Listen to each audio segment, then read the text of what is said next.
Elysia now stands as the leading empire of the world, but before them was Sacar. Long ago, before the advent of Hike and the diesel engine, the Sacarians had the world underneath their thumb. Folk tales and mythology speak of a time when they used arcane arts to do their will and to subvert the world to their control. But somewhere along the way, they lost their source of power and unity.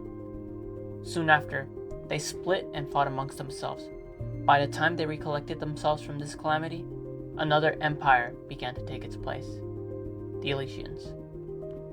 Unable to defend themselves from the Elysian armada and their superior technology, Sacar's territories began to erode away with the first expedition into the mainland.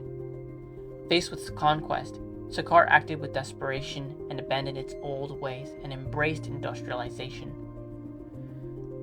Still centuries behind in tech, their empire stretched thin. They still couldn't halt the Elysian advance. And with extinction in sight after the second Elysian expedition, Sacar did something radical.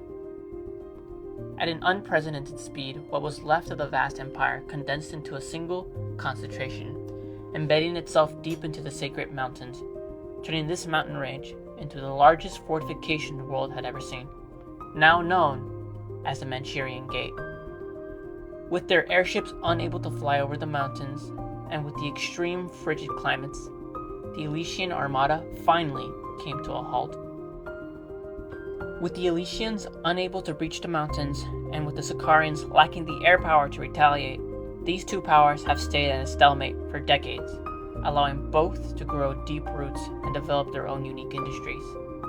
If Elysia became the elegant empire of the skies, well then Sacar became the brutalist empire of the land. However, with every day that goes by, the Elysian armada grows more powerful, and their hunger for the eastern world grows greater. With the Manchurian Gate being the only thing in their way, Sacar knows that a third invasion of apocalyptic scale is inevitable. Hello everyone, I hope you guys enjoy that little history on Sacar. I think it helps to flesh out the world a little more and give some more context to the setting as a whole. However, I now wanted to take a moment to talk about some of the details of this piece. The first thing I want to say is that what inspired me to make this artwork is the Polish artist Jakub Rozyski. Pardon my pronunciation, but he's the artist behind the Scythe games, and I think his aesthetic is very appealing and really calls to me, just with the whole industrial machinery juxtaposed with the natural scenery that he usually puts these machines in. And I want to sort of create a similar aesthetic here with this piece, using my own setting.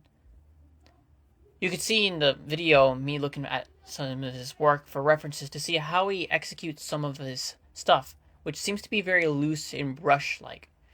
So that kind of influenced the way this artwork turned out. But with that said, I also want to talk about some of the lore implications of this artwork.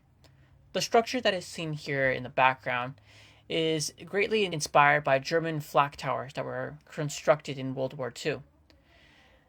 The large, brutalistic, imposing stature felt really appealing and I thought would fit very well with the Sacarian aesthetic. Additionally, it would also help with Sacar in defending itself from any airship advances, which can be seen here with some of the wreckage here as a little bit of storytelling. But the type of weapon that it uses to defend itself is something I wanted to pay particular attention to. The glowing lights that you see there aren't there for show, but instead is a direct result of the type of reactions that it uses to make its weapon work. By using a combination of different elements, including the element hike, it creates a superheated gas that is used as a projectile for effective armor penetration. In fact, this is the type of weapon that the soldier is using here as well, but at a much smaller scale.